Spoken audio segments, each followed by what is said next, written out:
is good, I'll be able to succeed, then I'll get more, that leads to more profits. But on the other hand, if the things go in adverse, I lose.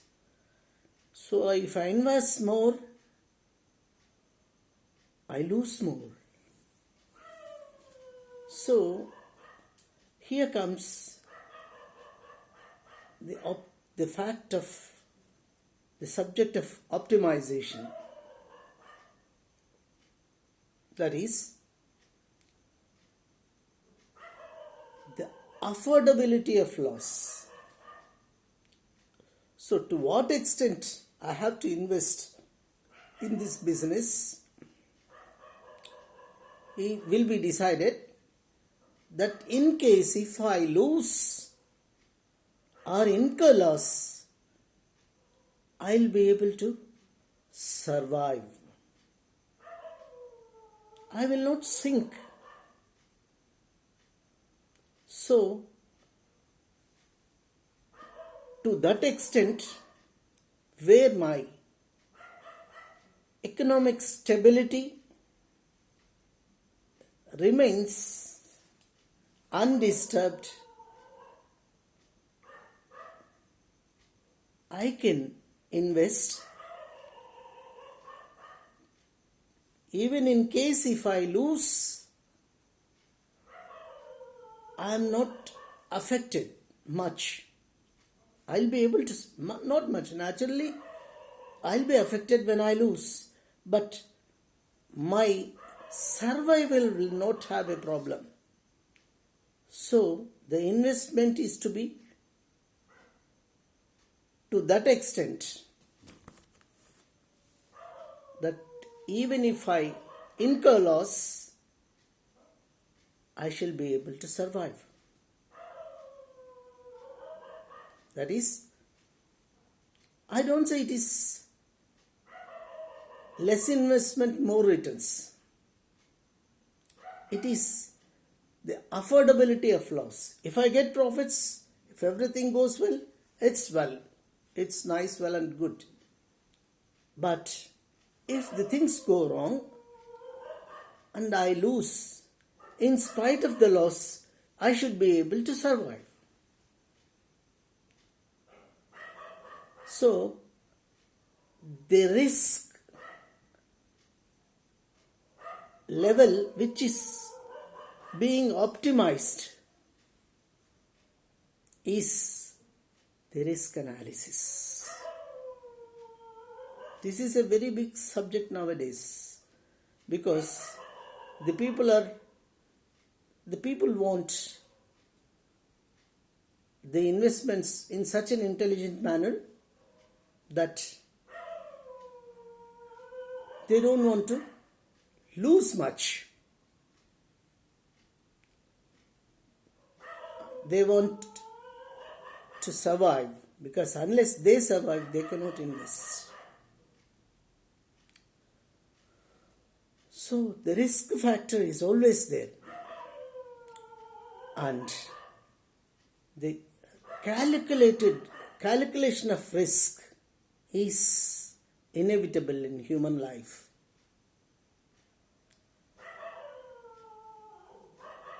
As I said already, risk cannot be avoided.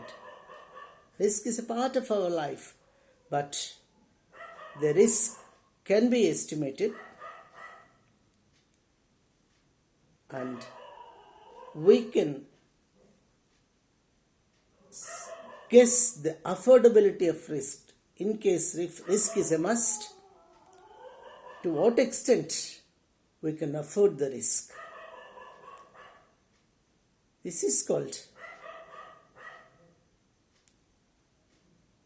operational risk, operations.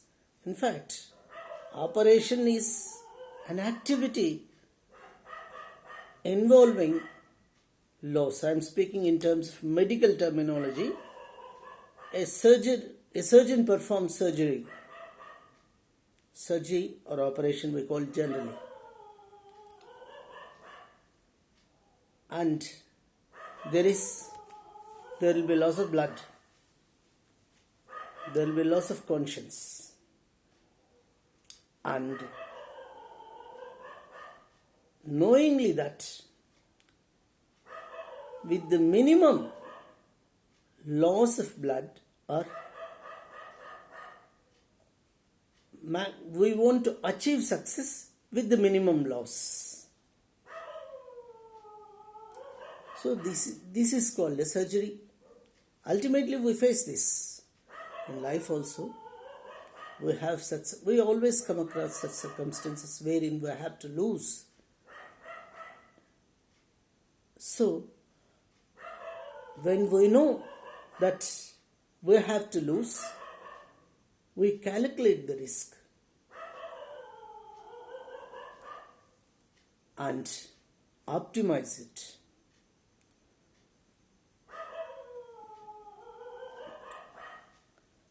Now, risk optimization is a very big subject, as I said already. In personal life, how this risk is being estimated. This is assessed by the personal, individual experience in case of human beings.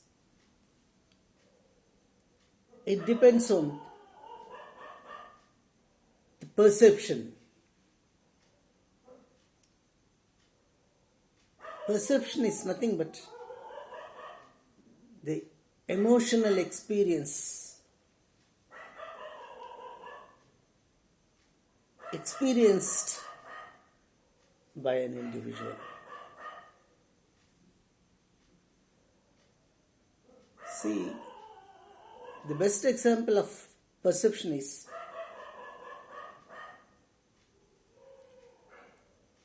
a father or a head of the family has 4 children,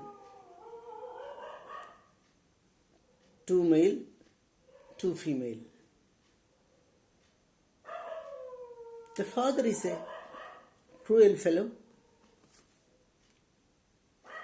who always tortures his wife, and the family trembles to face him.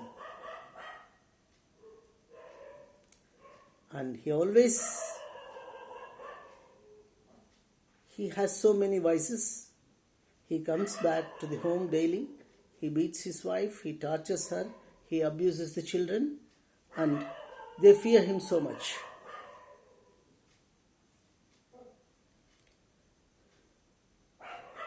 The elder boy, the first boy, thinks that a head of the family should be like that, because unless he is like that, the members of the family will not respect him, will not fear him. He cannot rule the family. The second boy, he thinks that a father should never be like that. Head of the family should not be like that. What is this? Daily he is coming and torturing us. So, head of the family should not be like that. He should be very friendly. He should be calm. He should treat his family members with love and affection. So, when I become an elderly man or head of my family, I should not be like this. Next, one daughter thinks that the mother is a symbol of patience.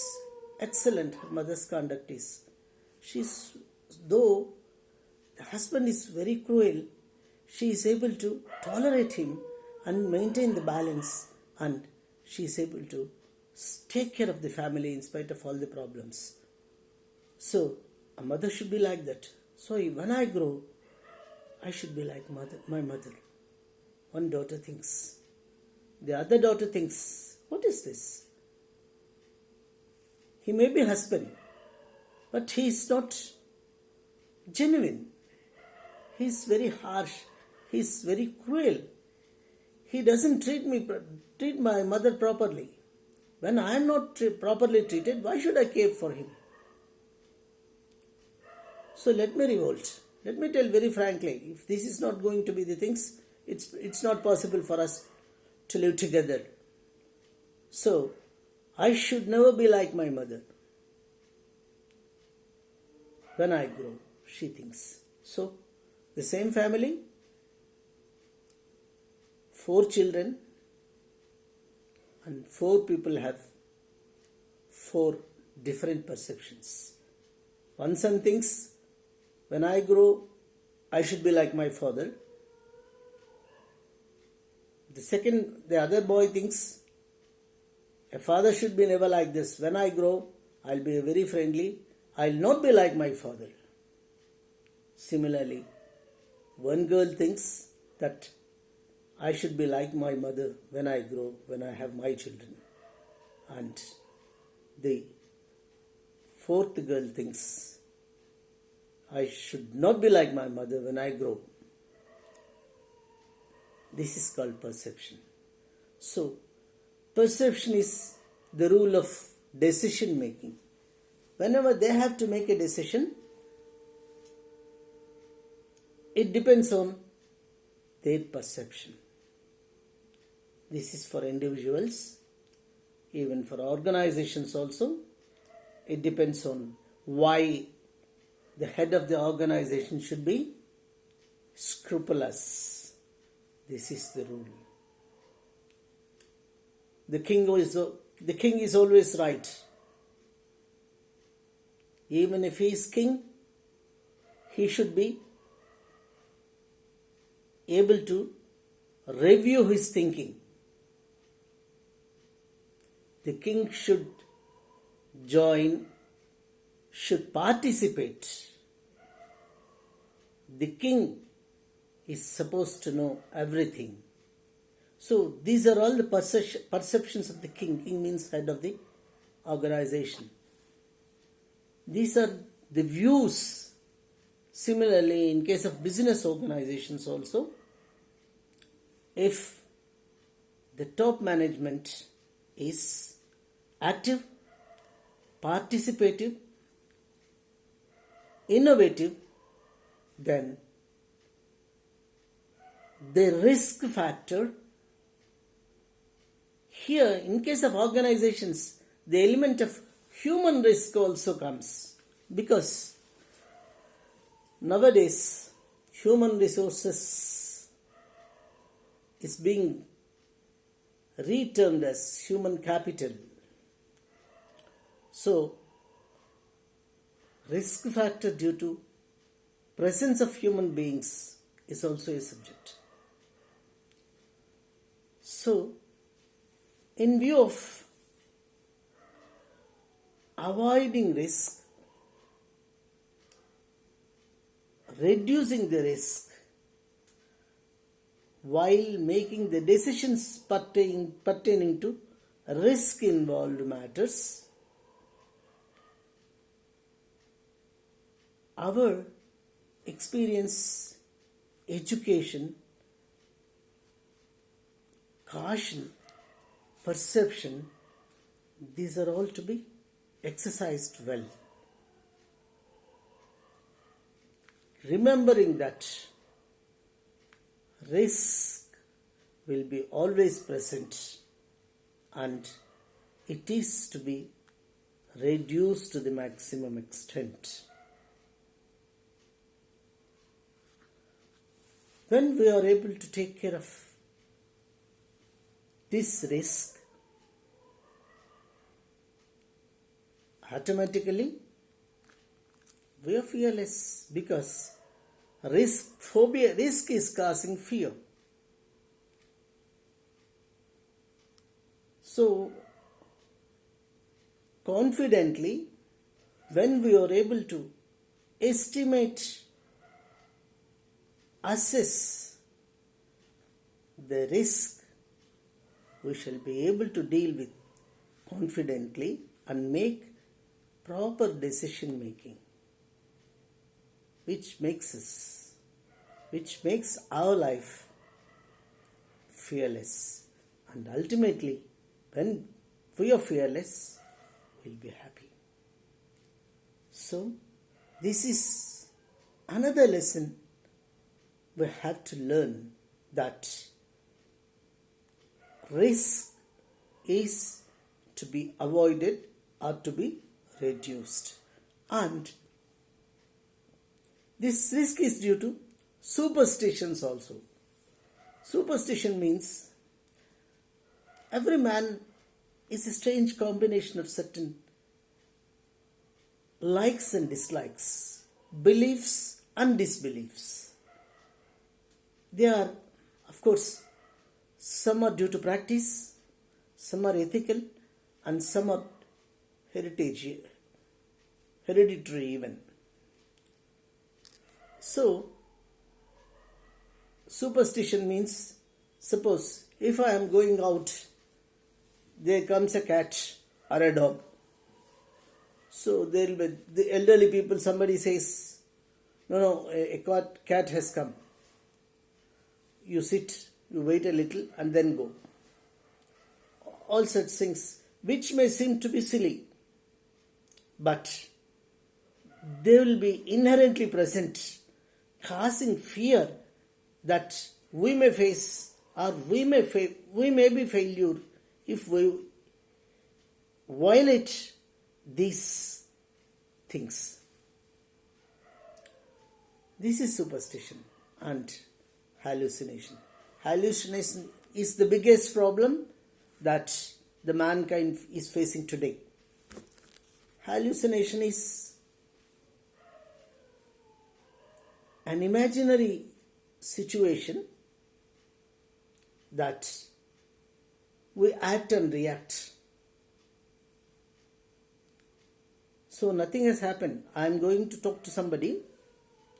I think, suppose if that fellow says, I'll say this. That fellow shouts, I'll shout. Suppose if he doesn't respond properly, what I have to do? Nothing has happened. So it is only an imaginary stage, an illusionary stage, which we often think, imagine and overreact unnecessarily.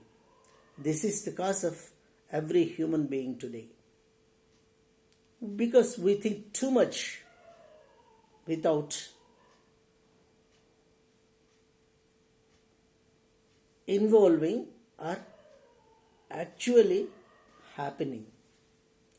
And this is to be avoided to the maximum extent, because the risk is caused due to that also, because we get frustrated unnecessarily. So these flaws are to be avoided with intelligence, intellectual thinking, experience, education, and above all, the humanity, because we are human beings. Our humanity only will make us survive. And if we are good enough, we will receive good enough. So the risk, though cannot be completely avoided, it can be reduced. The risk exposure can be reduced. Keeping this in view and exercising proper caution, we can certainly be fearless and confident to lead our life happily. Thank you. Thank you, one and all. Om Namo Narayanaya.